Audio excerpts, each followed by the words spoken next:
Good morning, everyone. Thank you for tuning in today. The topic that I'll be speaking about today is a very important one, especially for you agents out there that love working with buyers. This is something that I've always implemented with my agents to make sure that they're being compensated properly for their time. It's something that most agents are uncomfortable with because they don't understand it. So what I'll do today is I'm going to explain to you guys what a exclusive buyer's agreement or a non-exclusive buyer's agreement is and how you should implement it in order to make sure that your time is not being wasted as a real estate agent. I know a lot of you guys are running around out there and you're hoping that these buyers are going to buy with you. This is something you put in place in order to pre-qualify your buyers, not financially, but you pre-qualify them emotionally to make sure that they're ready. They're ready to buy a house and they're ready to work with you exclusively. So what I'm going to do now is I'm going to explain to you what this form consists of. A lot of people don't know how to explain it, so therefore they don't use it. It's not a mandatory document that you have to have in a file, but it's something that I feel is mandatory if you're going to work with a buyer. And I'll explain to you why. So we'll jump right into it. Here is the actual exclusive buyer's agreement. It's a document that was prepared for by the New Jersey Association of Realtors. It was not prepared by me, but this is something that we've implemented a lot and for a lot of different reasons. First of all, you're going to have to specify who your client is on this document. And always make sure that when you fill this out, guys, it's at the exact moment that you start the relationship with the buyer, not when you get a contract. You're going to have to also prepare a CIS. So remember, if you're giving them a CIS, then also give them this exclusive buyer's agreement. And I'll explain to you why. An exclusive buyer's agreement is a contract between you and your buyer that outlines how long you'll be working together and what your compensation for that time is going to be. So it's not, it doesn't make sense for you to pick your compensation after the compensation has already been outlined. It's a conflict. So make sure you get this done at the right time, and I'll explain to you why. So after you're done filling out your buyer's information, you have to put in your broker's information. Then you're also going to have to outline what municipalities you guys are going to be working in. If it's a lot of municipalities within a county, just name the county. If it's a lot of specific towns that they like, then you can name the specific towns. It's fine. Either way, how you want to do it, as long as you feel comfortable and your client is comfortable with the areas that you have entered in into this section. Now, you're also going to have an opportunity to ask your client at this time if they have another relationship with another broker. It's an uncomfortable question, but since it's here, now you can actually make it part of your conversation. So once you've discussed this, then you're going to outline the fact that they're going to also work with you or exclusively work with you and your brokerage. So you're going to have to fill this part out as well.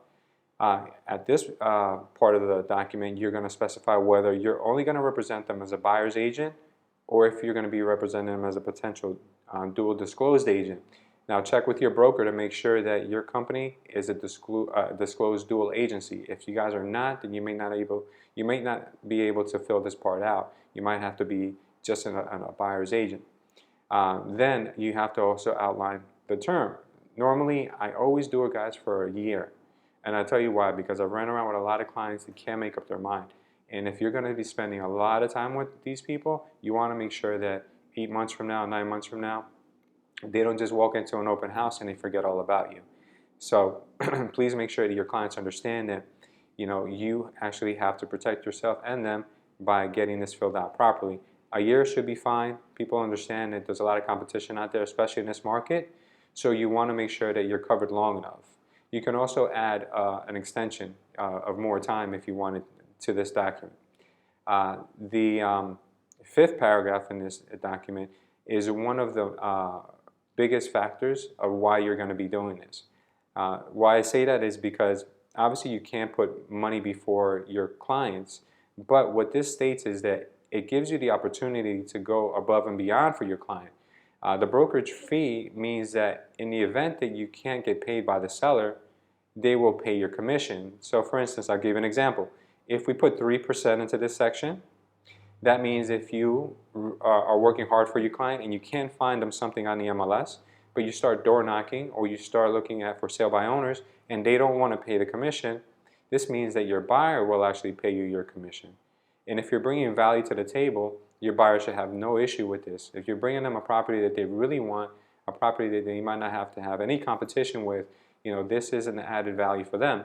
So please explain this to them properly so they can understand. Now, this also specifies that if you find them a property that is on multiple listing, or you find them a property where the seller is willing to give a commission, then that commission will be credited towards the amount that they are already on the hook for paying. So for instance, if you guys agreed on 3% and you get 2% from a cooperating brokerage, then that means they're still on the hook for 1%. So please make sure they understand this and that they're clear with it, and go one step further and just have them initial this section here. Make sure they understand it completely. Now, when I first started using this document, I shifted a lot of focus on the importance of them getting this document, because it outlines what my duties are as an agent. So here you'll see very clearly that what I'm supposed to do as an agent, which all of you should be doing anyway, so it shouldn't be any surprise. You use your diligence to search or locate a property for them. Use your professional knowledge and skills to assist the buyer negotiate. You also have to assist the buyer through the transaction to represent the buyer's best interest. So it's a very vague sentence, but what it means is that you always have to put your client's best interest before your own. So please keep that in mind when using this document. What their duties are also, they're very simple. I always tell them, look, this is not something that you guys should be worried about, because it's things that you should be doing anyway. So provide accurate and relevant personal information, which if they can't do at least that, then you know something's wrong. They have to advise us of any property that they might have interest in, which is common sense, and then also submit all offers through you and your brokerage, which is the reason why we're doing this, because we want to make sure that we're going to be representing them from the moment they sit down with you in your office to the moment that they're closing on a transaction, and everything that happens in between you want to be a part of to make sure they're not making any mistakes. Sometimes clients think that they're doing the right thing by going on their own or trying to do things themselves, because they're seeing all these things on the internet and they think they're experts just because they read a few blogs. But it's your responsibility to explain to them that there's a lot of scenarios that could go wrong, and they need your expertise in order to assist them through the whole process. Now, the last page, I've always disliked the fact that it's broken up into 2 pages, because the signature part goes on the second page, where you and them have to sign and date it. Make sure that it's dated correctly and it's dated prior to the contract, because you always want to make sure that this was discussed prior to you finding out what kind of a commission you were going to be receiving. So, like I said, initial the first page, sign the second page, even though it doesn't require it, but you should go one step ahead, because this is on 2 separate pages. And the last thing you want is for a client to say later on, hey, this first page was doctored up after I signed the second page. So just go one step further and just make sure you cover yourself there. Now, you guys may be dealing with investors who already have existing relationships with other brokers, and they're not willing to give up that relationship to just work exclusively with you. So in those cases, we have what's called a non-exclusive buyer's agreement. And what this states is that they will work with you non-exclusively, and in the event that you find them a property, then they will pay you a commission if the commission is not paid for by the seller. So this is a great tool to use when working with an investor who is looking for a house that may be $50,000, $40,000. I don't know what the normal price range may be in your market, but here our average home sale is slightly over $200,000. So when a lot of agents get calls from investors who say, hey, I want to buy a house that's $100 grand and I have cash, I just want to get a good opportunity. Sometimes agents don't want to run around for the commission that's paid on a house that's $100,000 cash.